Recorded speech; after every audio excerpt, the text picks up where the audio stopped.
In the first part of the Summa, first part, question 2, article 3, which I think is interesting because it's 1, 2, 3. It's like the basics, 1, 2, 3. You're going to find the most famous article in the entire Summa, and that's where Thomas says, does God exist? He wants to do that early on because if God doesn't exist, the rest of the Summa is pointless. Because as I said, the whole Summa is us going from God to God, right? And so if God doesn't exist, it's like, put this thing down. It doesn't make any sense. He gives 5 proofs, and I think they're all very good. I won't go through all of them, but like the unmoved mover, the uncaused cause, there's a proof from contingency, and then perfection. But I'll mention the 5th one.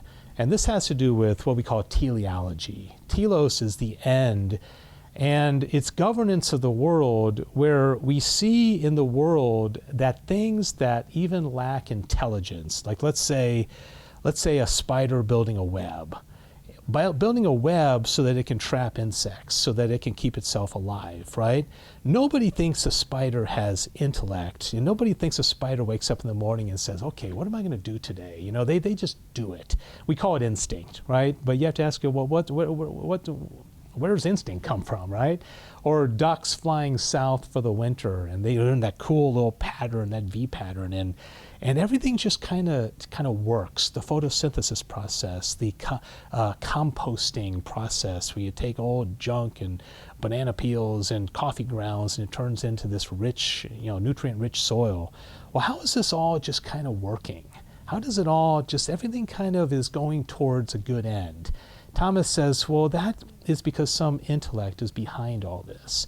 So that doesn't take the Bible or the catechism to figure out. That just takes a person honestly looking at the world and saying it's ordered and things are directed towards their own good. And the third attribute of God that Thomas gives is his goodness.